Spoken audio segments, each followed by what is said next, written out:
I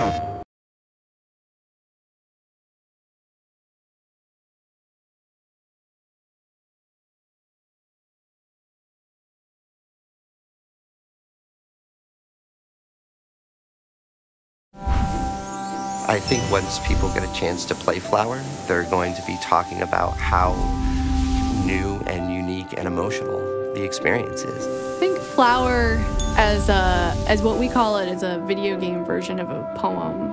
I think asks something different of the player.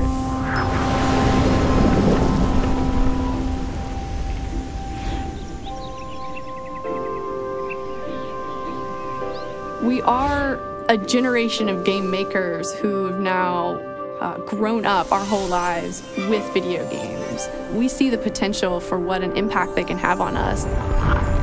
With That Game Company, we start our ideas with an emotion of how we want the player to feel, and then we bring in the engine, the art direction, the music, and everything, and the interaction, what the player's doing in the game together to try and set that tone.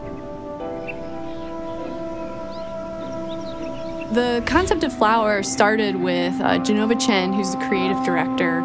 His inspirations from moving from Shanghai, China to Los Angeles and growing up in this extremely urban environment and moving to a relatively more rural one.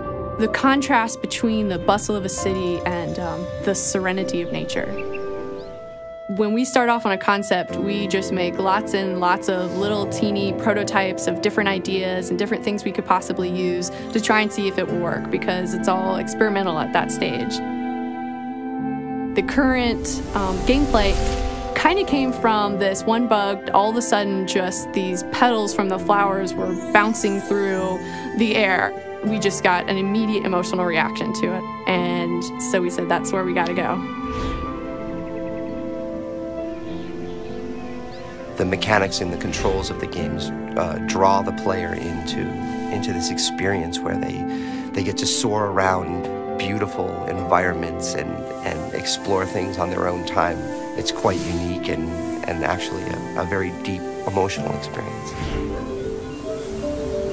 You're presented with an apartment in a city, and on the windowsill is one flower. And when you focus in on that flower, you're taken into this imaginary landscape. You can blow wind and collect flower petals and move through different environments to change the world.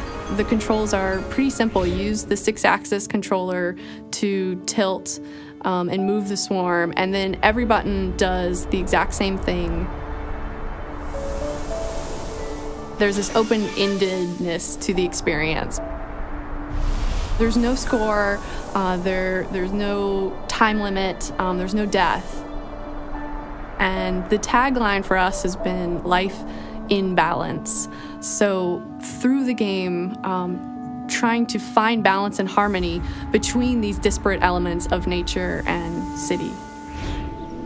Sony's taking, in what my opinion is, a very unique and fresh approach to the types of content that they're putting onto the PlayStation Network. The idea behind what we're doing is to give a huge variety of games and interactive experiences. We've got stuff for the hardcore player, stuff for the casual gamer, and in all honesty, stuff for people who just want to try something new and different. With downloadable games, you can have smaller teams and smaller budgets, which means we can take more creative risks. And now we're seeing all sorts of games that wouldn't have been published without PlayStation Network. The experience is very different than other games, and I think when you're playing Flower, you will feel different than when you play other games. I think we're breaking down barriers that people for a long time have been maybe a little leery to go near. We've been able to tap into a new type of experience that nobody's ever seen before. We're continuing to try and create games that express unique emotions and hopefully push the boundaries of what we think games can do.